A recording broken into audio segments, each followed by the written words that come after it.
हुकूमत हमें कहीं नजर नहीं आ रही, मुख्तलिफ जगहों पर नजर आ रहा है कि हुकूमत बैरूनी दौरों पर मशरूफ है। अभी फैसला महफूज किया हुआ है कि देखते हैं कि बाकी लोग क्या करते हैं उनके साथ, लेकिन लाडला वाकई लाडला ही है, ये आज मानना पड़ा है हमें। इमरान खान तो लाडले हैं, पाकिस्तान के 22 करोड़ अवाम की अक्सरियत उन्हें लाडला मानती है।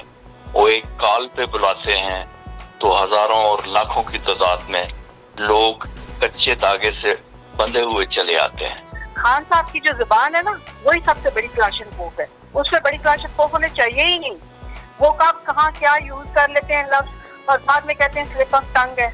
आप अपनी टंग को ना कंट्रोल में रखें। आपको आपकी जो तंजीम साजियां होती हैं, सर आपकी जो तंजीम साजियां होती हैं, हमारे गिरफ्त में है। अदालतें तो अब रिलीफ देना शुरू हो गई हैं बहरहाल। और अदालत की तौहीन की बात करें तो वो तो की है ना, इमरान खान साहब ने सख्त लहजा तो यकीनन इस्तेमाल किया है।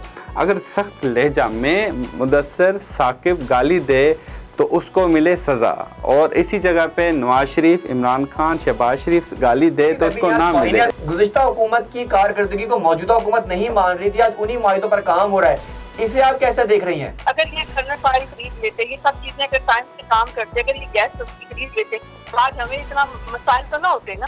इन्होंने सारे अपने नैब के केसेस में से सब कर लिए। और आपने इनकी शादियां नहीं देखी सियासतदानों की, ये सारे इकट्ठे बैठ के खाना खा रहे होते हैं, लेकिन टॉक शोज में आपको शायद ऐसे लग रहा होता है कि ये शायद एक दूसरे के खून के प्यासे हैं। वो सिर्फ आप आवाम लोग हैं, वो बेवकूफ़ बनती है, वो लड़ते रहते हैं एक दूसरे के साथ। उनको लड़ने से परहेज़ करना चाहिए और मुस्बत तरीके से सोचना चाहिए कि कौन सा सियासतदान क्या कर सकता है। आइंदा साल इंतखाबात का है, मौजूदा साल में इंतखाबात होंगे या ना होंगे ये इस वक्त भी कहना कबल इस वक्त, क्योंकि हालात नजर नहीं आ रहे। पंजाब डूबा हुआ है, सिंध डूबा हुआ है, ऐसे में इंतखाबात यकीनी तौर पर नजर नहीं आ रहे।